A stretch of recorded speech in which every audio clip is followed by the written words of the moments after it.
Okay, there we go.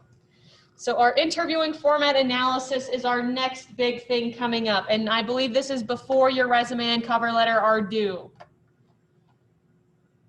I only have one turned in so far, but it's a decently sized assignment. It's all things that we've done separately before, but nothing that we've all kind of put into one. It's 2 parts. You're choosing 3 different interviewing formats to analyze and answering 5 questions each about those. So for the first half, you're answering 15 questions. And the different interviewing formats are things like telephone interview, Skype interview, more traditional interviews like face-to-face, or a panel interview, or a group interview. So you're choosing 3 types of those to kind of compare and contrast and answering these 5 questions for each. And then of those 3 that you have analyzed, you are picking 1 to conduct a mock interview in.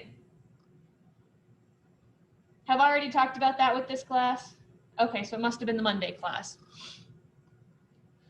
So if I did, telephone interview, like the non-traditional telephone, and I did a group interview, and I analyzed a panel interview.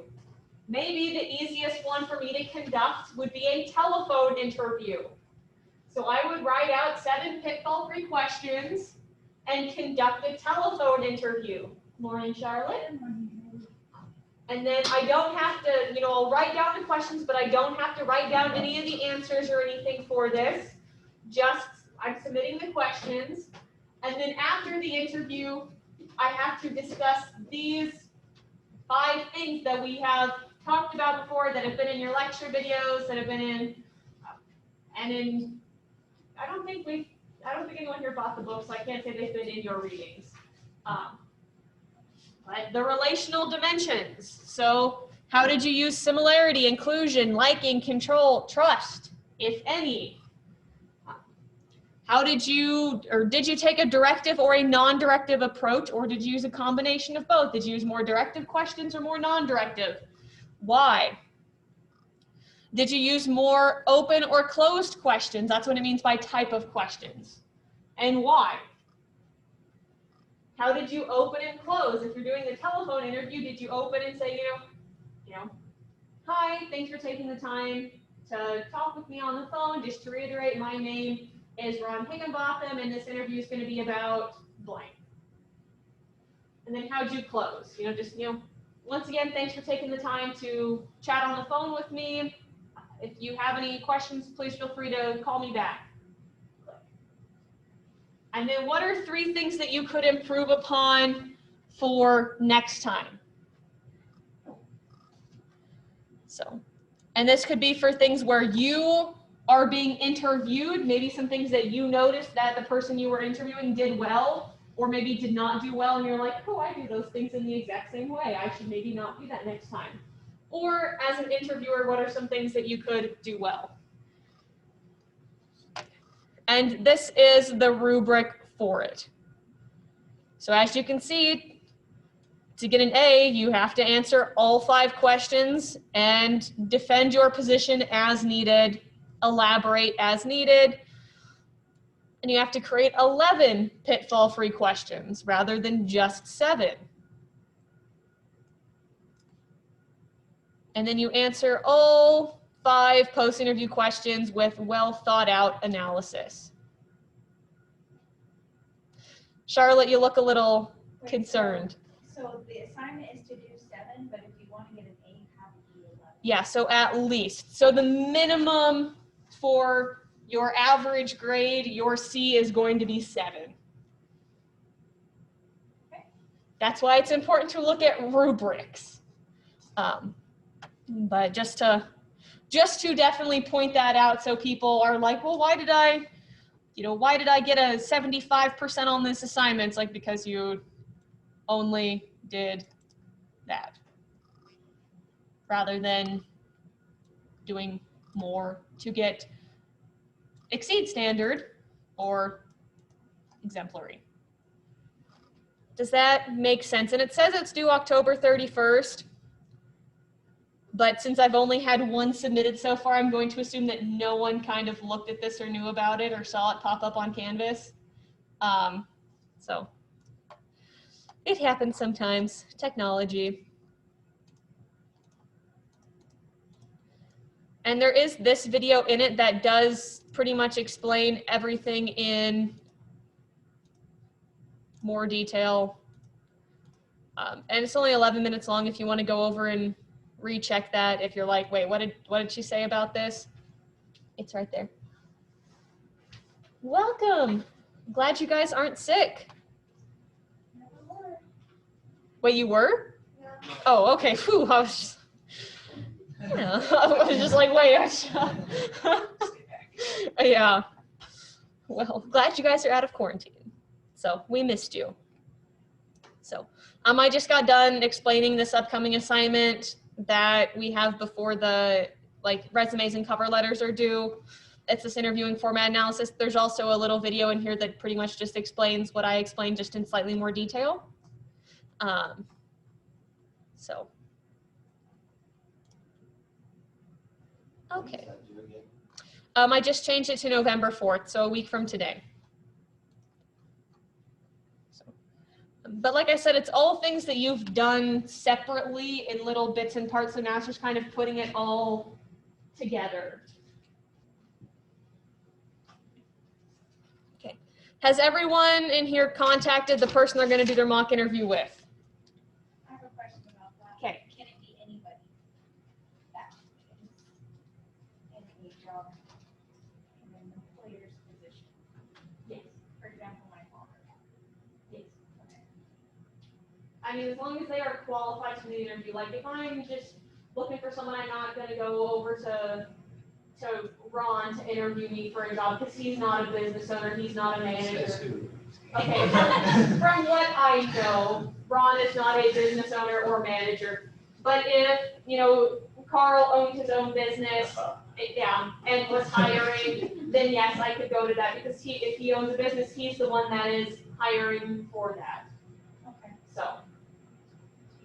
You said that you want it to be like about 10 minutes long. Should we? That's roughly about how long they might be. They might be a little bit longer, they might be a little bit shorter, though I don't think they'd be any shorter than 10 minutes. Yeah. So should we tell them, like, that it should be around 10 minutes? No. Just let it happen.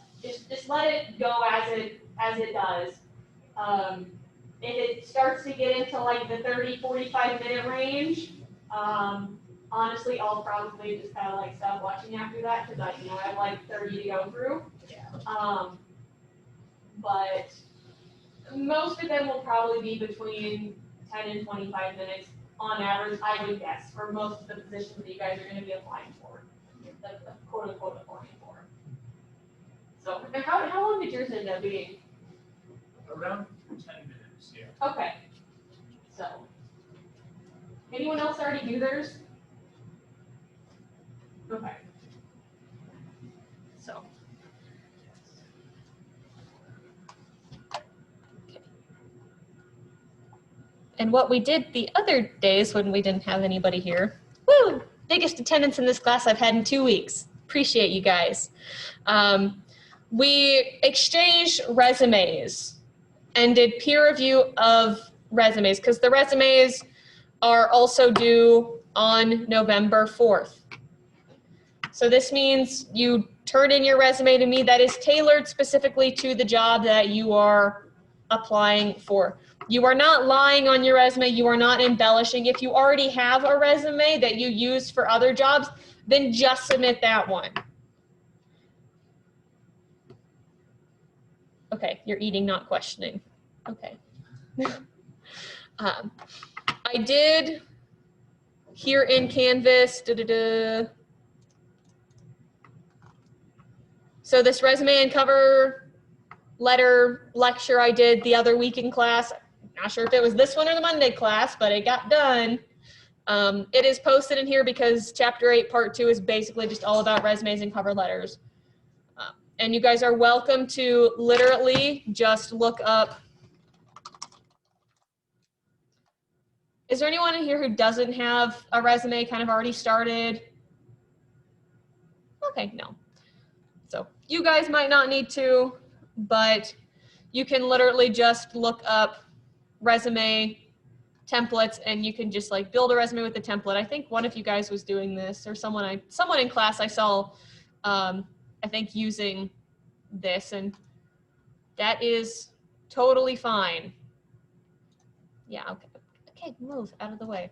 There we go. So work experience, I currently work here. So I'd say, you know, I am an associate professor of communication. I started here in July of 2017 to present. Company name is, you know, Eastern Arizona College in Thatcher, Arizona. And I could say, you know, I went to Pittsburgh State University from August of 2015 to May of,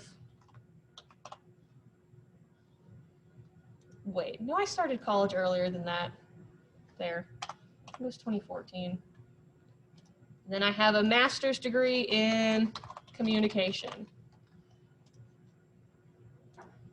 in Pittsburgh, Kansas. And then maybe I want to download resume. Oh my gosh. Sorry, Zoom thing, you're moving. And then this is what it'd look like if I had just put that stuff in. And of course, I'd have to fill in the personal information and say, you know, Kylie Becker, insert phone number here, insert email. But you guys can even just do something as simple as that. It doesn't have to be anything. I mean, you obviously want more things in there, but you can definitely use a resume template builder if you want. Okay.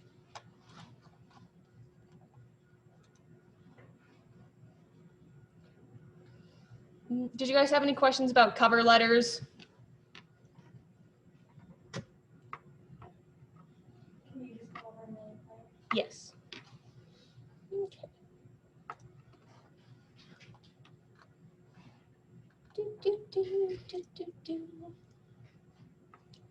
Okay.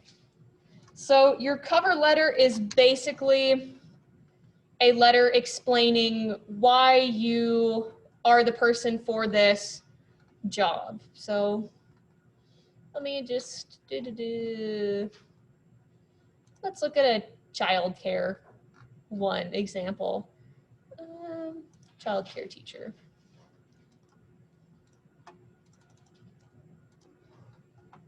Okay. So here's an example of one.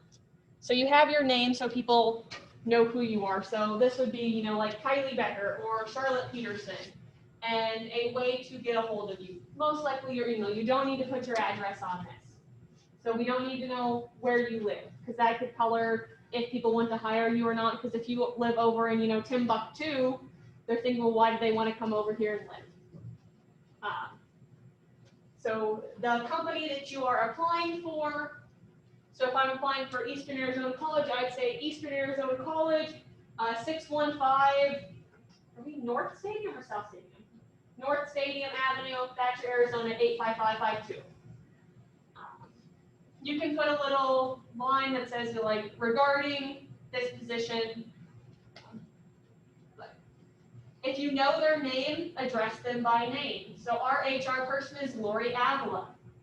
So I'd say, you know, Dear Lori Avila, or Dear Hiring Committee, depending on which one. I personally probably address it to a specific person, but that's just me. If you don't know who it is, then you could just say Hiring Committee, Hiring Manager. You could use to whom it may concern, but it's one of those things. Carl?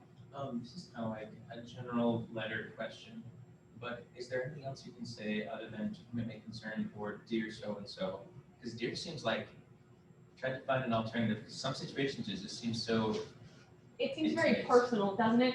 That's just standard English though, because what would we replace it with? I've You know, thought long and hard about this. yeah. I have no idea. So it's just, I mean, it's not like you're saying, you know, oh, Ron, you're a deer or whatever. You know, or be a deer in music, so, you know, deer, whoever. It's just that's the protocol that we use. Yeah, it's just the standard that we use. Would it be a natural to say something like expected so-and-so, or? That might seem like you're, Trying too hard. yeah, you might seem like you're a little butt kissing. I'd read that and be like, You don't even know me. yeah. Yeah, so dear so-and-so it's just standard. So, and then you can say, you know, at the very end, you could say sincerely or regards or best. It's kind of like an email. You start most emails off professionally with, you know, dear whoever. I don't know why we do it. I'm sure we could Google it and find out, but that's the standard that we use.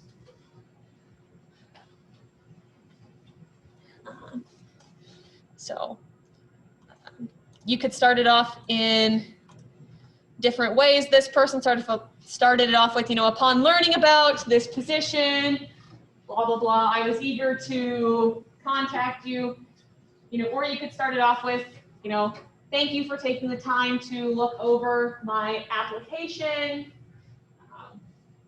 After hearing about this position, I was eager to contact you and learn more about it. You know, here are some of my qualifications. And it looks like you guys have your cover letters and resumes with you, possibly? No. I don't think it'd be used for examples in class, so.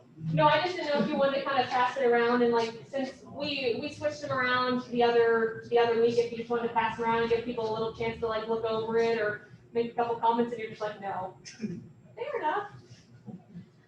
Is for me? What's that mean like these days? I don't know. Okay, whatever. I guess I'm the one who like looks at lots of memes. Whatever. So let's.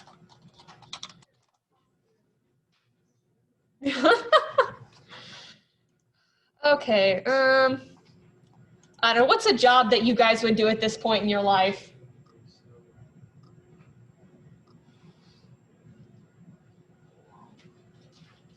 Or what is a job that someone is doing at this point in their life? Produce?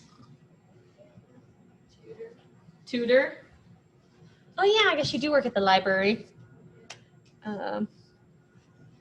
Yeah, let's do tutor.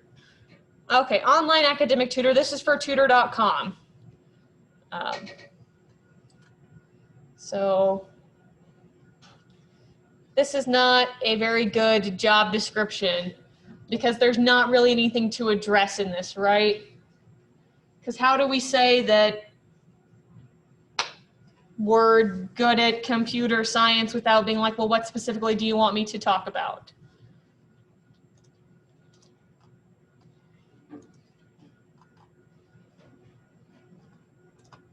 Man, these are all vague and unhelpful. What the heck? Go back to saying tutor.com. Yeah, if we're gonna do that, then we'd actually go look at tutor.com. And we'd say, hey, look, here's a Become a Tutor tab.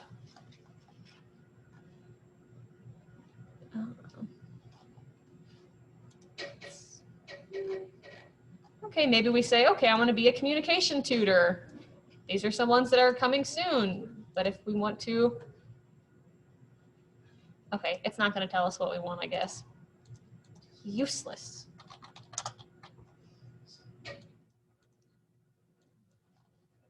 Okay, let's look at grocery clerk. Okay, this one's a much better job description, right? Because it actually has things that we would be doing. And for something like this, is this like part-time? Or it's just grocery clerk, let's see, But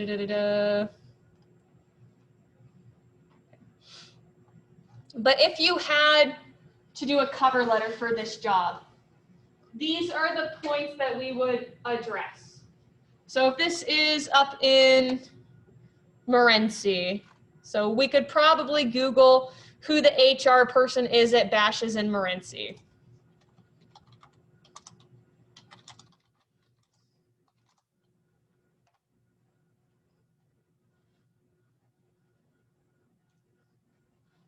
Or who their general manager is, maybe.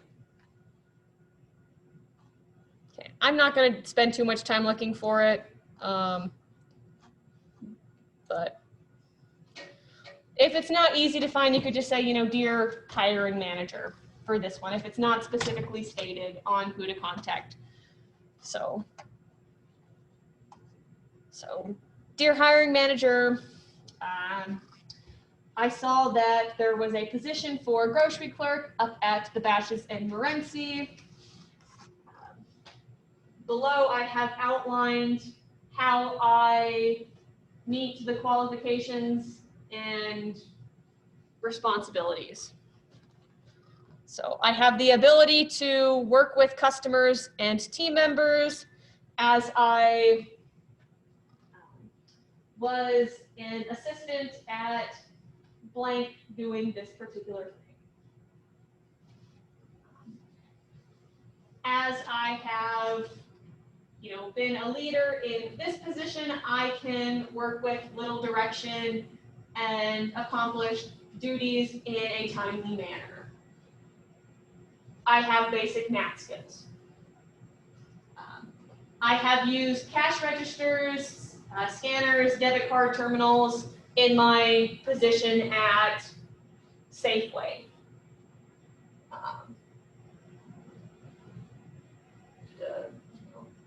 Yes, I have the ability to learn UPC codes and memorize other product codes and blah, blah, blah, blah, blah, blah. I am, you know, I have the ability to lift and maneuver up to 50 pounds, and I have the ability to memorize where these things need to go and to put them in their correct spaces in a timely, efficient manner.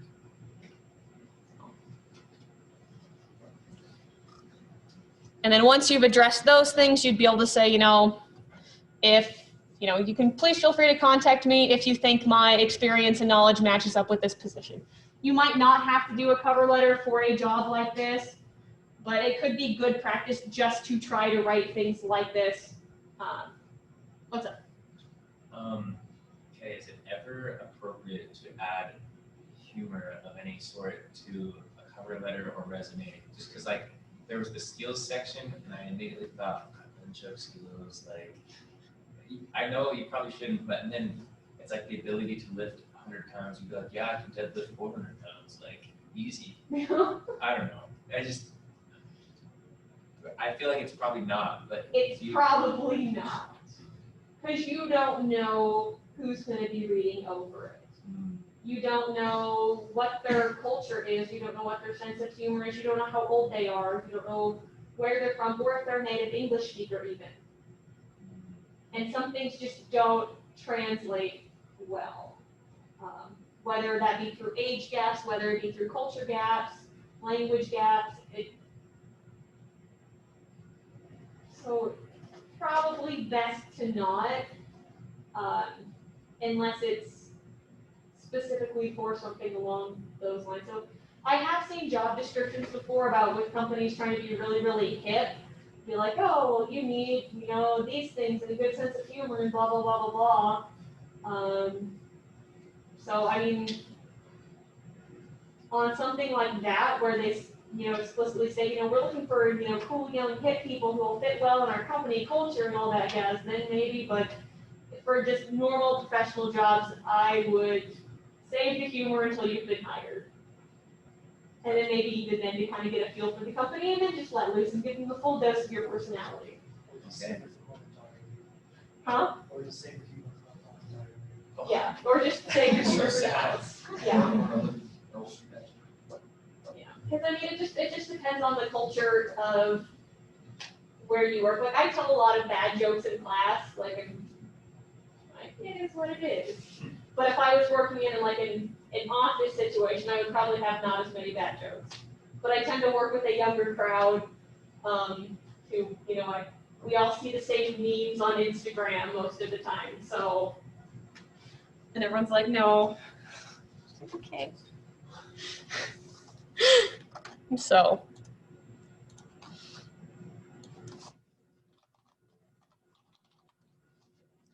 And so Arizona all the way to Tacoma, Philadelphia, Orlando, LA. Oops, someone chatted with me. Okay, that's totally fine. College admissions representative. So this is probably a slightly more professional position that you would have to have a cover letter for.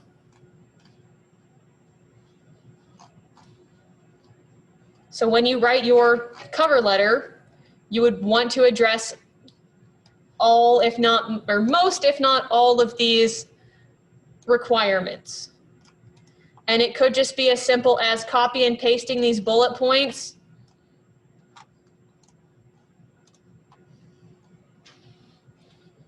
Okay. And you're saying, dear hiring manager,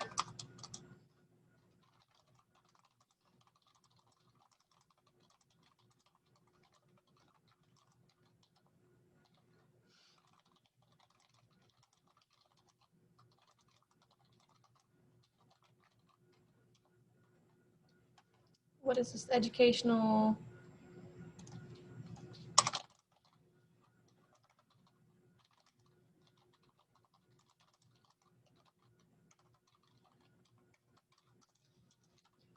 I might fluff this up a little bit and say, I'm excited to work with you, blah, blah, blah, blah, blah. Oh, geez. But you could just say, I have a master's degree in communication. That's how I meet that requirement. Or I have a bachelor's degree in whatever. So for this position of college admin rep, I'd probably go with, I have a master's degree. So what else is this doing? So we're recruiting and enrolling students. So I probably want to emphasize my persuasive ability or my ability to work with young adults. For me, I don't have 1 year of experience in admissions. Ugh. That's a question there. So if you, like it says that you need to have 1 year in admissions and you don't, you're still applying for it? Why not? Okay. I mean, the worst they can say is no, thank you. We found a better candidate. But if you need a job, shotgun approach, all little pebbles on all the applications. Sure, I guess, so what's the cutoff then for applying for jobs that you aren't, like, qualified to do? Like, for somebody in here, we would apply for a job that required master's degree or doctorate. It's like, what would be your advice? Common sense and how well you handle rejection. That was an issue. Okay, yeah, so you're really good at handling rejection probably. So you'd probably not send out as many job applications as you want, even if you don't quite meet the, requirements. Because if you have some form of education, then that shows people that you can learn. You have the ability to process information and learn new skills. So you may not be, a quite perfect match for it because, I don't have a year of admissions or whatever, and you might not have a year in admissions experience. Or maybe you've been one of the student admissions coaches that works with Shalene for, both of the 2 years that you've worked here at EA. So you might still apply for this and say, I'm in the process of getting my bachelor's degree at, this is in Phoenix, I think, so at ASU, but for my 2 years at Eastern Arizona College, I was an admissions assistant, helping students get enrolled and taking them on tours of campus and blah, blah, blah, blah, blah. So you have something relevant to this. But you just have to be prepared for them to say, no, we specifically want someone with a bachelor's, not in process of one. But with this, the worst people can say is no.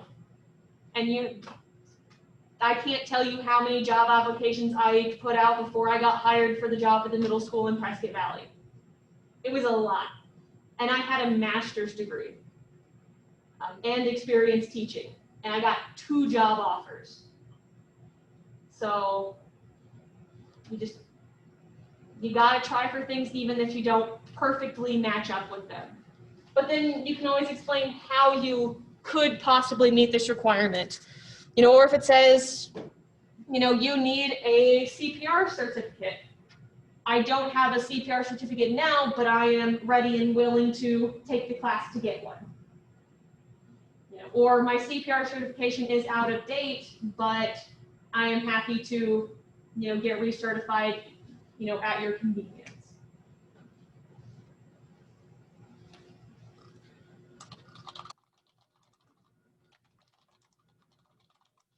So does that kind of make sense on how you do this? You can apply for jobs that are technically a little above your level or even a little below. It's just, how badly do you need a job? If I needed a job really badly, would I be able to do this job and make $40,000 working in Phoenix? Yeah. Does that mean I want to? No. Does it mean you really want to work with students and, or really work at, Burger King or wherever? Who knows? Maybe you do, maybe you don't. But how badly do you need a job and how badly do you need to make money? Especially right now when you have a lot of Americans out of work. Why would you need familiarity with firearms for an admissions position? I just saw that. It's like, okay. Yeah, I just saw that and it's like, okay. This is for an admissions rep that's teleworking for now. Oh wait, you're right. You never know if people are gonna stay on the phone. So maybe we want Ron or someone to apply for this. But it just says it's a bonus. So it's just like, I don't have any familiar with firearms, or I do, or, I'm a trained, range assistant or whatever. I don't know.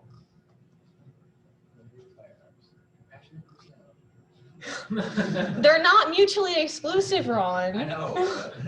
I think you're a perfectly nice person. Yeah, but, so a lot of these things are pretty vague, right? Proven communication skills, both written and verbal. Well, I have it. Yeah. I can write. Well, you prove it by being able to write a cover letter, right? Verbal, you'd say, well, I work with children and, or do the whatever that hike walkie thing is that I don't remember. Just grunt and point. I just almost made a really sexist joke. I'm sorry. I don't want to hear it now. So just like most men. Yes. But what is it? Is it like the Anasazi? Yeah, I was thinking like Arapaho or something, and I'm like, yeah. I knew it was an A, but yeah. So you work with children. You communicate verbally with them to impart instructions.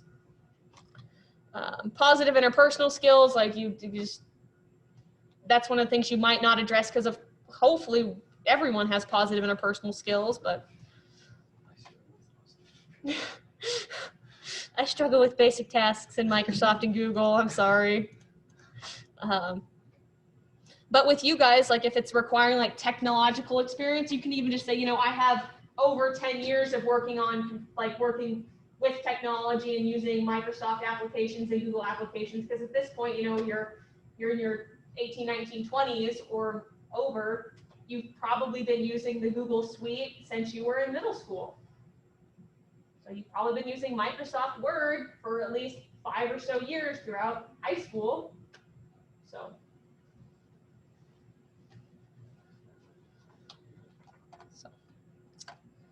But makes sense on how to kind of go through. We're not going to save that though, because we're not actually applying for that job.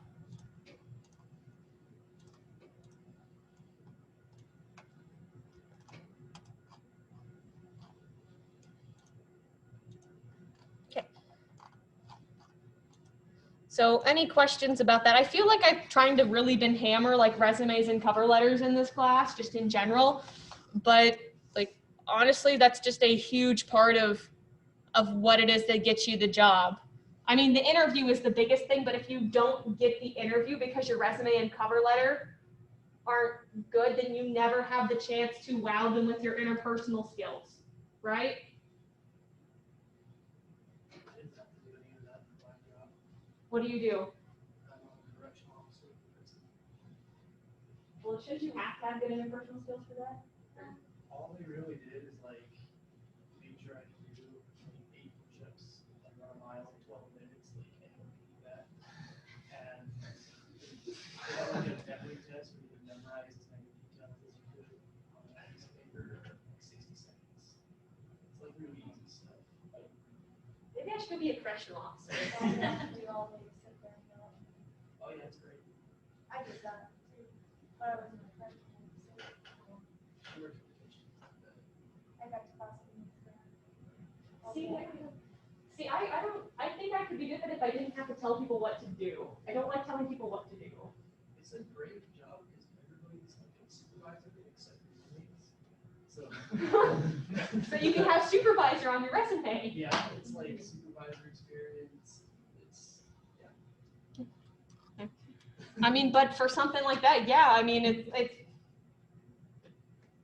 I would say that's kind of like probably getting into the Army or National Guard or something. Can you do an amount of push-ups? Can you do some physical labor? Can you, huh? their requirements are lower than, oh, yeah. way lower than what they require. It's way easier to get like physically the tests and stuff. It's not that hard. Did you guys at least get some like grapple and jujitsu training in case like people act up? They taught like 2 pros in judo. Oh yeah, probably like the hip one. Yeah, You learn how to pepper spray. Did you ever get pepper spray? I did have to. Did it hurt like insanely? It made me very angry. Like there was some dude that was screaming next to me. I'm like, dude, shut up. Like Yes, so that would be an important thing to know before you go into a job. Are you going to have to get pepper sprayed for it? Are you okay with that? Like the, like, I'm really scared of getting pepper sprayed. Like, I don't want to. well, hopefully not. Hopefully I'll never get pepper sprayed. it tastes pretty good. But, like, Okay, fair enough. Take it in the mouth. No.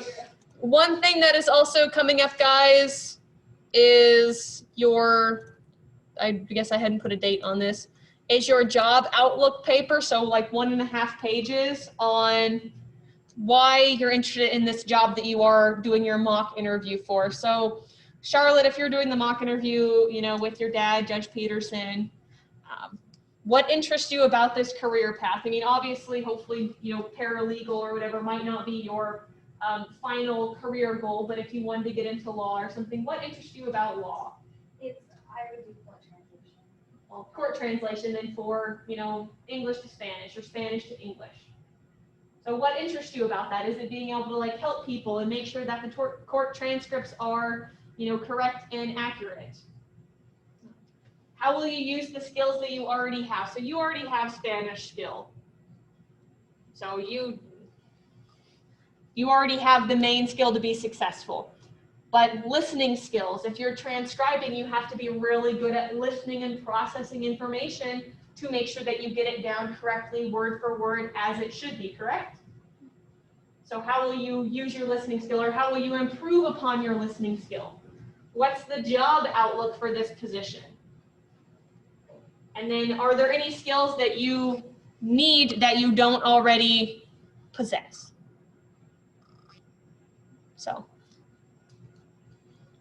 but you guys will all do that. That's due, I think, next week, next Tuesday, I believe.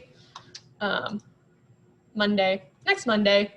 But it, you know, it's 500 words, 1.5 pages, double spaced. So shouldn't take too long, and you can probably just wax on about why you want to help people or why you want to, you know, do whatever this is of what your end goal is. So. Okay. Any last questions, comments, or concerns before we get out of here 5 minutes early? Okay. Did you guys want me to look over your resumes and cover letters before you